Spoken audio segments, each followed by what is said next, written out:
అబ్బాయికి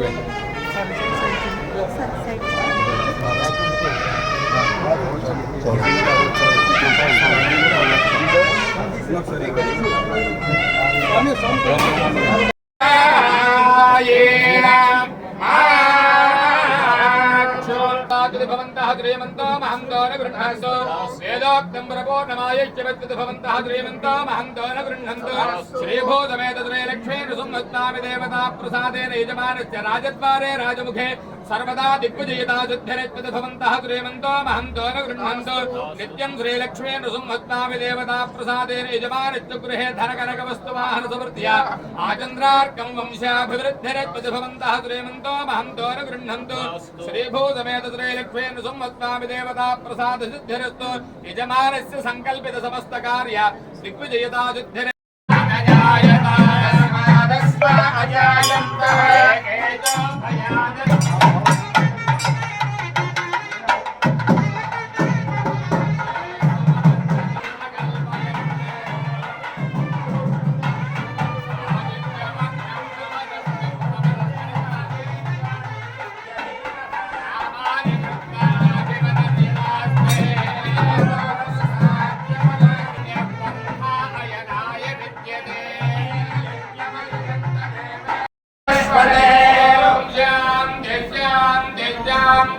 नमो ब्रह्मणे नमस्ते वायो त्वमेव प्रत्यक्षं ब्रह्मासि त्वमेव प्रत्यक्षं ब्रह्म वदिष्यामि अहं वदिष्यामि सत्यं वदिष्यामि రోజు మా ఇష్టదైవం అంతర్వేది లక్ష్మీ నరసింహస్వామిని దర్శించుకోవడానికి రావడం జరిగింది. నేను ఎన్నికల ప్రచారం కూడా స్టార్ట్ చేసేటప్పుడు కూడా అంతర్వేది వచ్చి లక్ష్మీ నరసింహస్వామిని దర్శించుకొని ఆ తర్వాత ఎన్నికల ప్రచారం కూడా స్టార్ట్ చేయడం జరిగింది.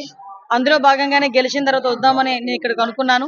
అందుకే మళ్ళీ ఇక్కడికి వచ్చి లక్ష్మీ నరసింహస్వామిని దర్శనం చేసుకొని స్వామివారి ఆశీస్సులు తీసుకొని రాబోయే కాలంలో యాజ్ ఏ హోమ్ మినిస్టర్గా ఈ రాష్ట్రం తాలూకా రక్షణ విషయంలో కానీ మహిళల తాలూకా భద్రత విషయంలోనే కానీ దైవానుగ్రహం కూడా నా మీద ఉండాలని మనస్ఫూర్తిగా నేను ఇక్కడ కోరుకొని నేను వెళ్తున్నానండి. ఏదైతే చంద్రబాబు నాయుడు గారికి, పవన్ కళ్యాణ్ గారికి, మోడీ గారికి కూడా మంచి ధైర్యాన్ని, అదేవిధంగా అభివృద్ధి పదంలో ముందుకు నడిపించే విధంగా సహాయ తోడ్పాట్లు అందించమని నేను కోరుకోవడం జరిగింది. నాకు ఒక్కొక్కసారి అనిపిస్తుంటది, అమలాపురం ఒకసారి ఒక అమ్మాయి సూసైడ్ చేసుకుంటే ఇక్కడికి వచ్చి వాళ్ళ ఇంటిని కూడా పరామర్శించడం జరిగింది. అలాంటి సంఘటనలు తిరిగి పునరావృతం కాకుండా ఉండేటట్టుగా పోలీస్ డిపార్ట్మెంట్ వాళ్ళతో కూర్చుని రివ్యూ చేసుకుని డెఫినెట్ గా మేమందరం కూడా ఒక పక్క ప్రణాళికతో ముందుకెళ్తాం. ఏదైతే రాష్ట్రంలో గంజాయి డ్రగ్స్ విపరీతంగా పెరిగిపోయి ఉన్నాయి, అదేవిధంగా ఆడపిల్లల మీద అఘాయిత్యాలు కానీ ఆడపిల్లల మిస్సింగ్ కేసులు కానీ చాలా ఎక్కువగా ఉన్నాయి లాస్ట్ 5 years లో. క్రైమ్ రిపోర్ట్ చూసుకున్నా కూడా చాలా క్రైమ్ రిపోర్ట్ ప్రకారం కూడా అనేకమైన సంఘటనలు జరిగిన దాఖలాలు కూడా అఫీషియల్ గా కనిపిస్తున్నాయి. వీటన్నిటినీ కూడా ఓవర్కమ్ చేయడమే కాకుండా ఈ రాష్ట్రంలో ఉన్న మహిళలకే కాదు సామాన్య ప్రజలకి కూడా వాళ్ళ తాలూకా భద్రత, వాళ్ళ ఆస్తుల తాలూకా భద్రత అన్ని కూడా మేము చూసుకోవాల్సిన అవసరం ఉంది. కాబట్టి దీని మీద పోలీస్ డిపార్ట్మెంట్ వాళ్ళతో మేమందరం కూడా మాట్లాడుకొని తగిన నిర్ణయాలు తీసుకొని యాజ్ ఎర్లీ యాజ్ పాసిబుల్ ప్రజలందరికీ ముందుకు తీసుకొస్తాం.